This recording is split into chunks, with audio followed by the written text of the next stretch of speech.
누가복음 15장 1절부터 10절까지의 말씀을 저와 여러분이 한 절씩 교독하도록 하겠습니다.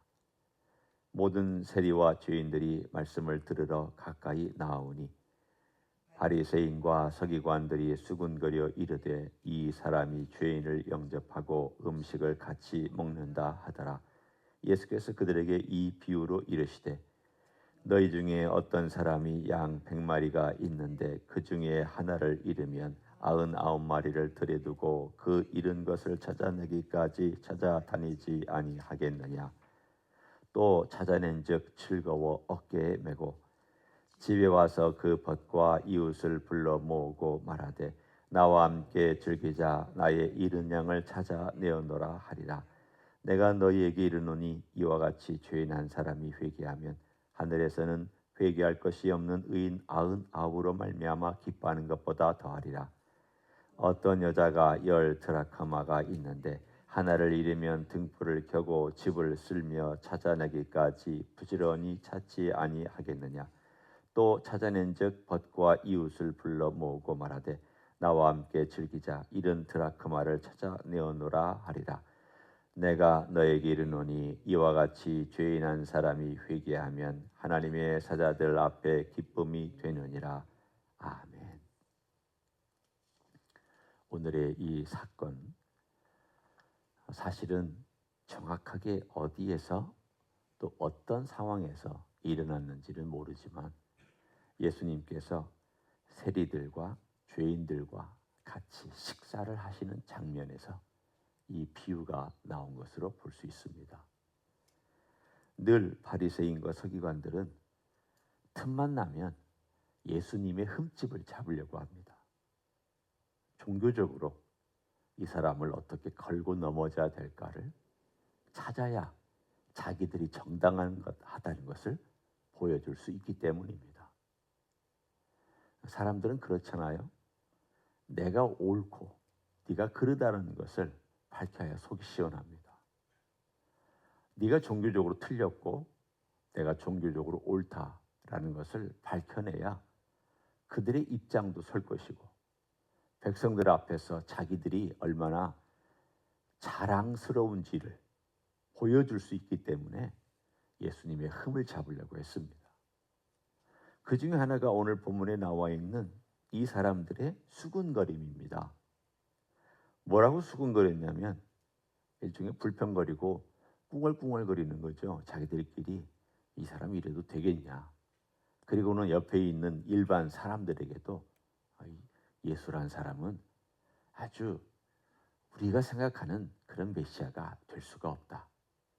그리고 하는 말이 죄인을 영접하고 음식을 같이 먹는다. 요즘도 그런 말이 있죠. 같이 어울리면 그 사람은 그 사람하고 비슷한 사람이다. 동료다. 그 친구가 그 친구고 친구를 보면 그 사람을 안다. 이게 사실은 어떻게 생각하면은 어느 정도는 맞는 속담이지만 또 잘못 사용하면은 자기 원하는 어떤 주장을 위해서 쓸 수 있는 속담이나 금언이기도 합니다. 이 사람들은 이제까지 가져왔던 유대교의 전통에 따라서 말하고 있습니다. 죄인들하고 식사하면 안 된다. 왜냐하면 그 죄를 인정해 주는 꼴이 되기 때문이다. 그 사람이 회개하고 올바른 삶을 살면 그때에는 그렇게 할 수 있다. 이 사람들은 조건을 내걸었습니다. 너 여기 오려면 회개하고 와라. 바꿔서 얘기하면 이런 뜻입니다. 어떤 한 죄인이 예수 믿고 싶어서 예배당 문을 똑똑똑똑 두드리는데 너 회개했냐? 여기 들어오려면 회개하고 들어와야 돼. 너 회개하는 증거가 있어야 돼. 라고 말하면서 예배당 문을 안 열어주는 것과 같은 그러한 이치로 그들은 말을 했습니다. 그러자 주님께서 이렇게 말씀하셨습니다. 너희들은 죄인이 회개할 때까지 기다리느냐? 내가 비유를 말해주마. 그러면서 주님께서 100마리의 양을 가지고 있는 목자가 한 마리가 어떻게 하다가 오는 길에 길을 잃어서 어디론가 헤매고 있습니다. 보통 양들은 목자를 잘 따라오고 목자의 음성을 잘 듣습니다. 그런데 어떻게 된 일인지 모르죠. 헛디뎠는지, 혹은 병에 걸렸는지, 혹은 딴 생각을, 양이 딴 생각을 하긴 하겠습니까마는 딴 생각을 했는지 길을 잃어가지고 어디선가 산간에서 헤매고 있었습니다. 들여와가지고 이렇게 눈으로 쑥 훑어보니까 한 마리가 안 보입니다. 우리는 아니 그 양이 그 양 같고 다 똑같은데 어떻게 100마리 중에 99마리를 알고 한 마리를 모릅니까? 우리는 모르지만 목자는 압니다. 한국에서 목회할 때 이렇게 많은 숫자가 앉아있죠. 교회당이. 그러면요 2층에도 앉아있고 아래층에도 앉아있는 사람 다 보입니다. 주일날 설교할 때 누가 안 왔구나 다 압니다. 그리고 대부분은 같은 자리, 비슷한 자리에 앉기 때문에 그 자리를 쭉 한번 쭉 훑어보면 김 집사님 안 왔구나, 이 집사님 안 왔구나 다 압니다. 이 숫자가 적은 경우는 더 하죠. 그런데 목자들은 양들의 특징을 다 압니다. 100마리를 이렇게 쭉 훑어보면 심지어는 어떤 아주 정말 양들을 자기 양을 돌보는 그 목자는 각 양들에게 이름까지 붙인다고 합니다. 그러니 생각해 보십시오. 우리가 볼 때는 다 그놈이 그놈 같죠. 좀 특징이 있는 색깔이 있는 거나 키가 크거나 좀 어떤 경우는 털이 아주 더 복실거리거나 이러면 우리가 조금 구분을 할 수 있을지는 몰라도 그냥 100마리 섞어 놓으면 그놈이 그놈 같은데 목자는 알아요. 그래서 그 99마리는 놔두고 이 한 마리를 찾으려고 그 이름을 불러가며 자기가 할 수 있는 신호를 다 하며 그렇게 찾으러 돌아다녔다가 찾았더니 찾는다는 말이 3번이나 나옵니다. 여러분이 한번 직접 눈으로 확인하십시오. 4절 너희 중에 어떤 사람이 양 100마리가 있는데 그 중에 하나를 잃으면 99마리를 들에 두고 그 잃은 것을 찾아내기까지 찾아다니지 아니하겠느냐. 찾아내기까지라는 표현 찾다, 찾아다니지 아니하겠느냐, 찾다 2번이나 거기 썼고요. 5절 또 찾아낸즉 즐거워 어깨에 메고, 이 찾다라는 단어가 3번이나 나옵니다.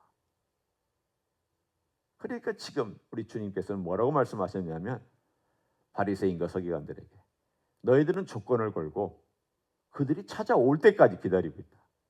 아니다. 나는 그렇게 하지 않는다. 나는 찾아간다. 나는 찾아낼 때까지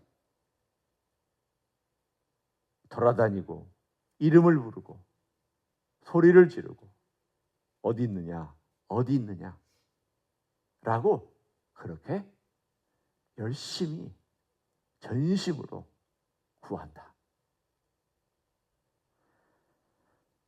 이 주님의 마음이에요. 이게 하나님 아버지의 마음입니다.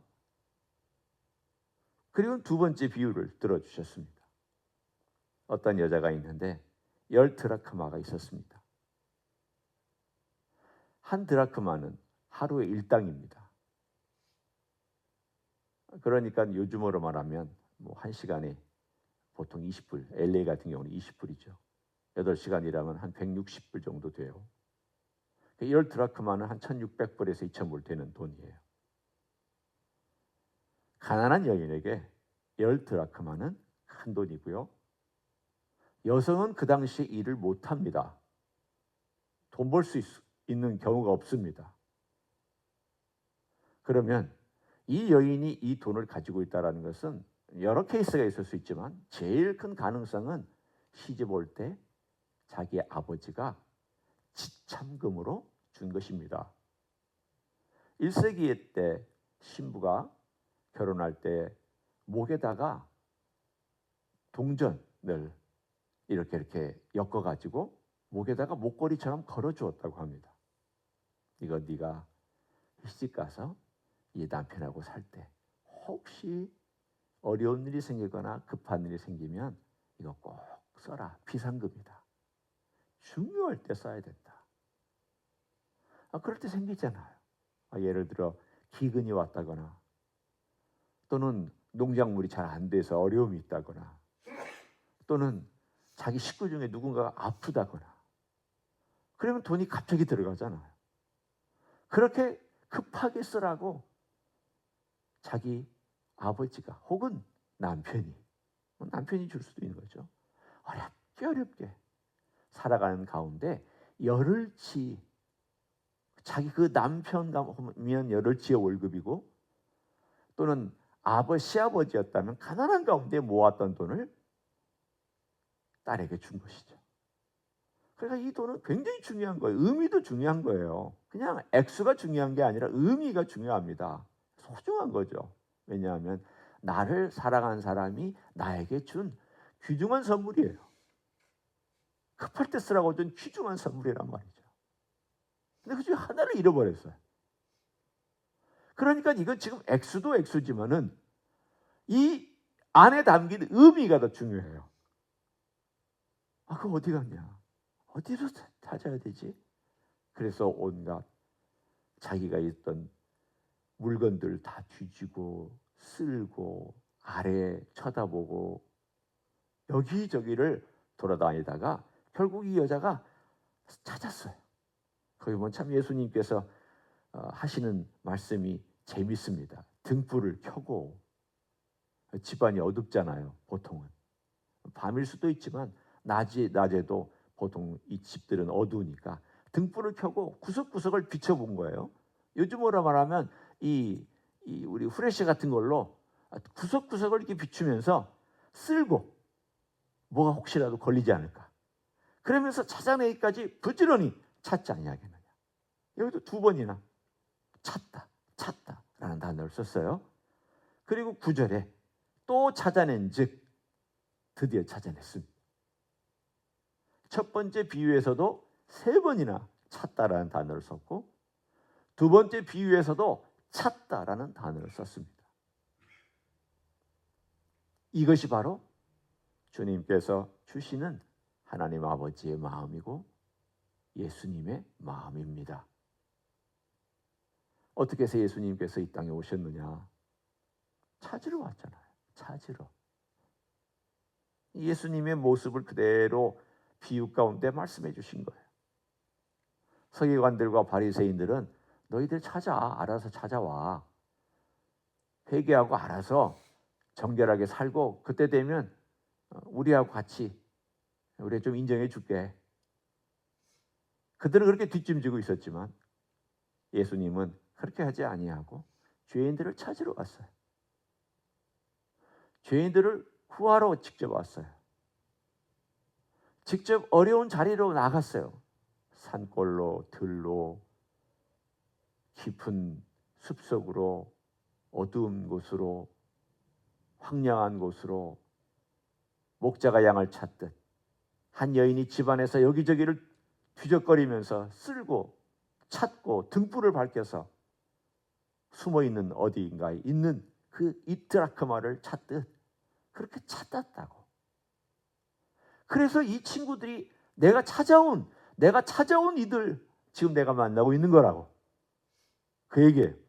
내가 만나는 이 죄인들이나 이 세리들은 내가 찾은 영혼들이다. 내가 찾아왔다. 사실은요, 그들이 찾아온 것처럼 보이죠. 모든 세리와 죄인들이 말씀을 들으러 가까이 나아왔다. 언뜻 보면은 그들이 가까이 나온 거지만 사실 주님께서 초청한 거예요. 나에게로 와라. 이들이 예수님과 가까이 온 이유가 뭡니까?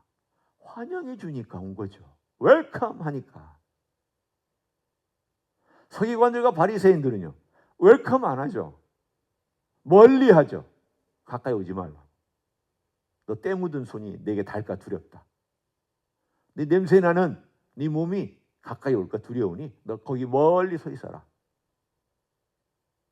주님은요, 가까이 다가가서 내게로 오라. 주님이 먼저 찾아가시고 내게로 오라.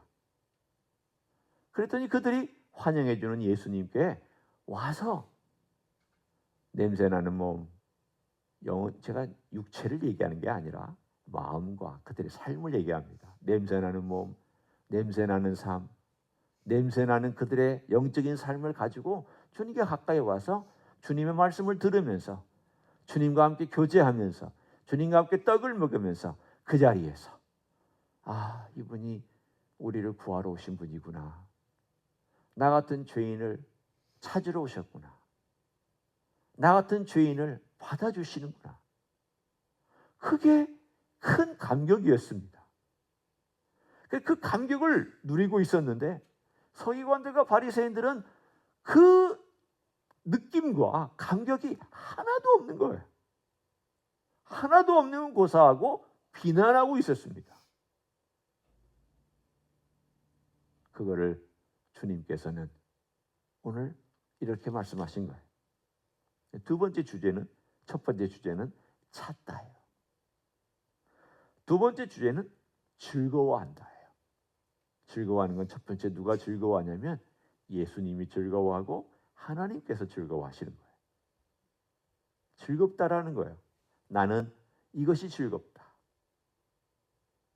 잃어버린 영혼이 돌아오는 게 나는 너무 좋고, 나는 그것 때문에 이 땅에 왔고, 나는 그것 때문에 내 양을 어깨에 들쳐매고 올 정도로 나는 즐겁다. 그냥 휘바람 소리가 나고 발걸음이 가볍고 노래가 나오고. 이 여인도 마찬가지예요. 너무 기뻐서 막 사람들에게 와, 내가 이거 찾았다. 그리고는 잔치를 벌여요. 그 드라크마 찾은 것 가지고 잔치 벌이면 그게 무슨 의미가 있어요? 근데 의미가 있어요. 왜냐하면 찾았으니까. 그 기쁨을 누리고 싶은 거예요. 같이. 그래서 그 말을 하잖아요. 하늘에서 기뻐한다. 10절에는 하나님의 사자들 앞에서 기쁨이 된다. 하늘은 그렇게 기뻐합니다. 하늘은 그렇게 즐거워합니다. 같이 즐거워합니다. 그래서 어떤 작가는 얘기하기를 이 땅에서 한 사람이 구원받으면 하늘에서는 종이 울린다. 땡하고 땡하고 울린다. 그 구원의 숫자에 따라서 울린다라고 그렇게 글을 적곤 했습니다. 즐거워서 그때마다 천사들이 와 하고 어쩌면 고함 지를 수도 있고 그 즐거운 하늘의 이야기를 우리 예수님이 전해주셨습니다. 그리고 우리에게 도전합니다. 너는 어떠냐? 너는 어떠냐? 너희들은 어떠하냐? 즐겁냐? 기쁘냐? 거기에 마음을 두고 있느냐? 그런 사람을 찾느냐? 거기에 관심을 두느냐? 너의 마음은 거기에 신경 쓰고 있느냐? 오늘 우리는 어떤 사람인지 모릅니다.